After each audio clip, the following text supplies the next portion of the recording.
Olá, meus amigos. Deus abençoe a todos vocês. Que o Espírito Santo venha abrir o entendimento para que você compreenda a sua palavra e venha, obviamente, colocá-la em prática para ser abençoado. Olha só, nós temos uma palavra bíblica.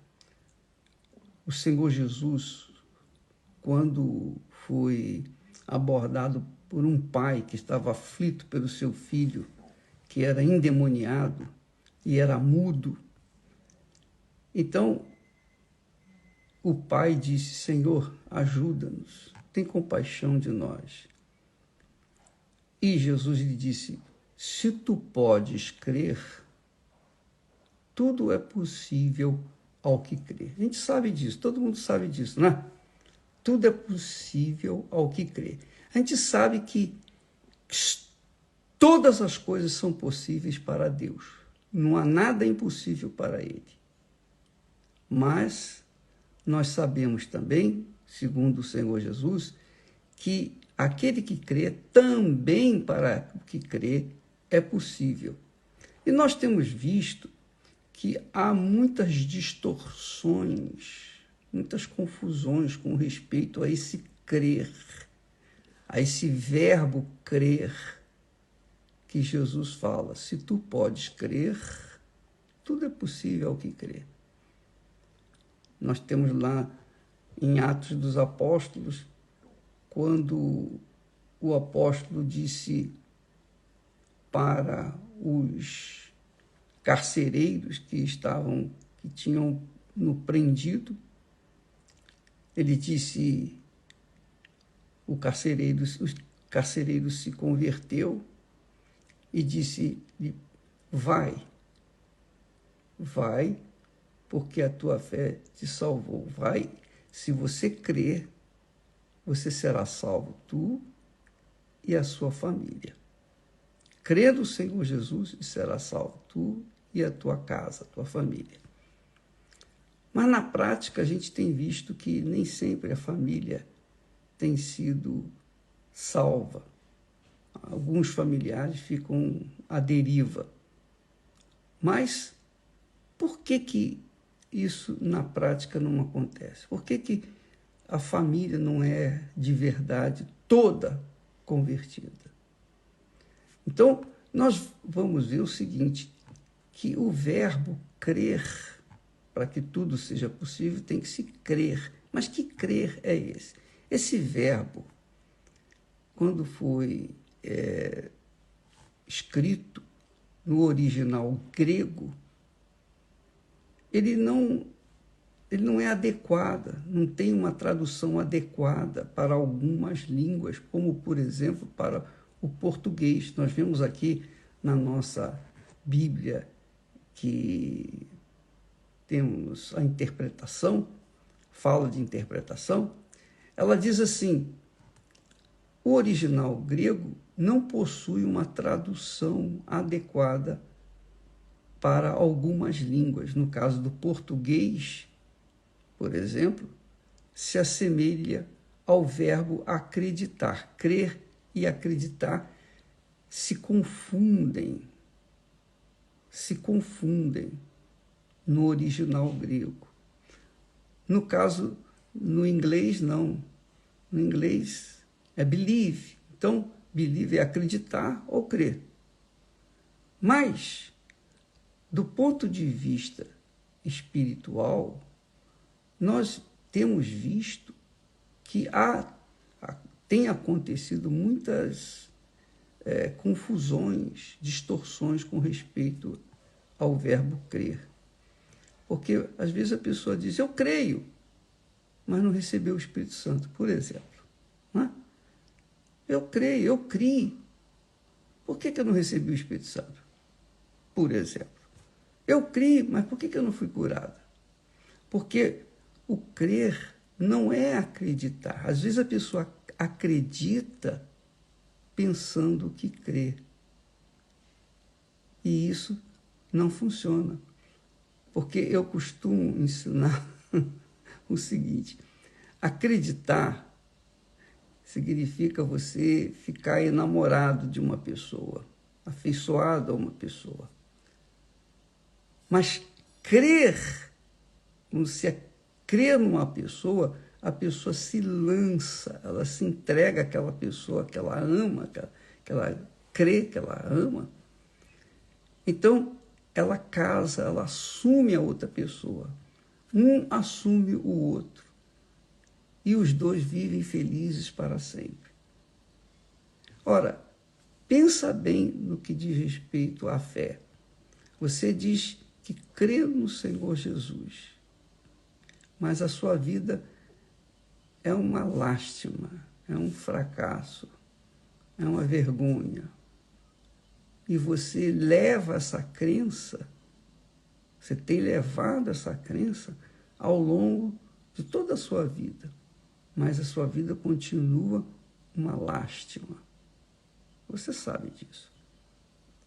Então, você pergunta, mas, poxa, como é que pode? Eu creio na Bíblia, eu sou crente há muitos anos. É verdade. Mas o crer no sentido espiritual, no sentido original, significa se lançar, se entregar, mergulhar 100%, espírito, alma e corpo. Então, a pessoa não fazendo isso, entregando-se à palavra de Deus em espírito, corpo e alma, ou melhor, espírito, alma e corpo, espírito primeiro, alma segundo, corpo terceiro. Se ela não mergulha essa essência da sua vida na palavra de Deus, ela não vai ver os milagres que estão prometidos para aqueles que creem. Essa é a realidade. Então, você que está me assistindo nesse instante, deve avaliar a sua fé, reavaliar, para ver se realmente ela é aquela fé inteligente ou aquela fé emotiva. Porque a fé emotiva, a pessoa se afeiçoa à palavra de Deus, mas não se entrega. Por quê? Porque ela tem medo, alguma coisa a impede, ela tem receio de ficar fanático, ela tem receio de perder os prazeres da vida, da carne. Eu sei o que é isso, porque eu experimentei isso na minha vida, né? Logo na minha adolescência, eu entregava a minha vida para Jesus, quer dizer, eu cria em Jesus, mas não tinha segurança em mim, não tinha certeza da minha salvação. Eu tinha dúvidas com respeito à salvação da minha alma. Até que um dia, isso passado uns 2 anos, eu realmente decidi me entregar.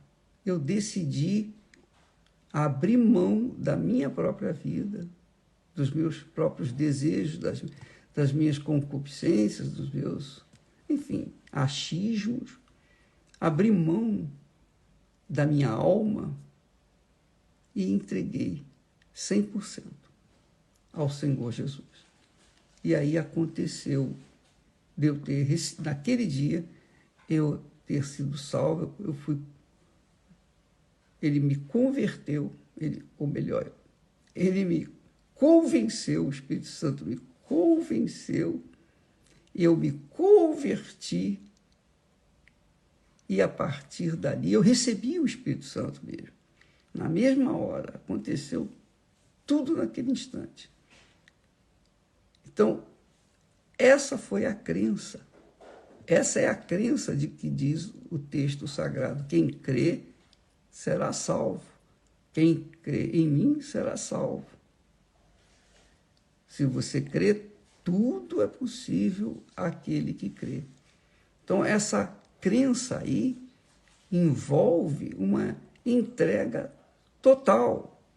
Por exemplo, quando a fogueira santa de Israel, nós fazemos todos os anos, então é justamente para isso, para que as pessoas, quando vão para o altar, elas coloquem todo o seu espírito, toda a sua alma, todo o seu corpo, tudo que são, tudo que pretende ser, tudo que tem, tudo que pretendem ter, é a fé. É a fé. Ah, mas isso é injusto. Se é justo ou se é injusto, pergunte a Deus. Discuta com ele. Mas a fé exige isso, a crença, a verdadeira crença exige isso. E enquanto a pessoa não pratica isso, não coloca toda a sua vida no altar, não acontece nada. A crença dela fica meia boca, aquela crença mais ou menos. Então também a vida vai ser mais ou menos. Então, amiga e amigo, eu espero que você tenha compreendido esse mistério da crença. A crença verdadeira é uma entrega total, é um casamento, é um matrimônio, é uma aliança.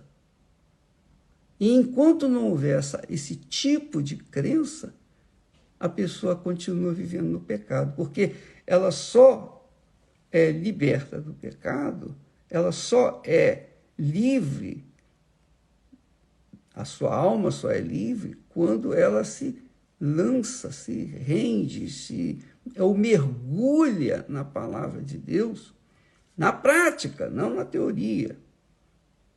Aí sim, há uma conversão de fato, de verdade. Aí há uma transformação de verdade. Quando a pessoa crê no Senhor Jesus, ela obrigatoriamente ela tem que ter uma vida nova.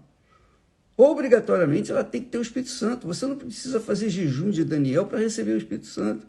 Mas o jejum de Daniel ajuda a pessoa a tomar a decisão de se entregar realmente. Porque a partir do momento que você crê, você já tem direito de receber o Espírito Santo. O apóstolo Paulo perguntou aos discípulos: vocês receberam o Espírito Santo quando creram? Lá em Atos 19, se eu não me engano. E eles disseram: nem sabemos que existe Espírito Santo. Então Paulo os batizou e impôs as mãos sobre eles, dizendo: recebam o Espírito Santo. E eles receberam na hora. E enquanto nós temos visto que muitas pessoas estão há anos buscando o Espírito Santo e não recebem. Por quê? Porque não se entregaram 100%. É isso aí. Não casaram com Deus. Não casaram. O Espírito Santo, digamos, é o presente de casamento que o Pai dá para aquele que se torna filho dele, que se casa com o seu filho Jesus. Ele recebe o Espírito Santo para viver a eternidade com ele. Vamos ficando por aqui. Deus abençoe e até amanhã, em nome do Senhor Jesus. Amém.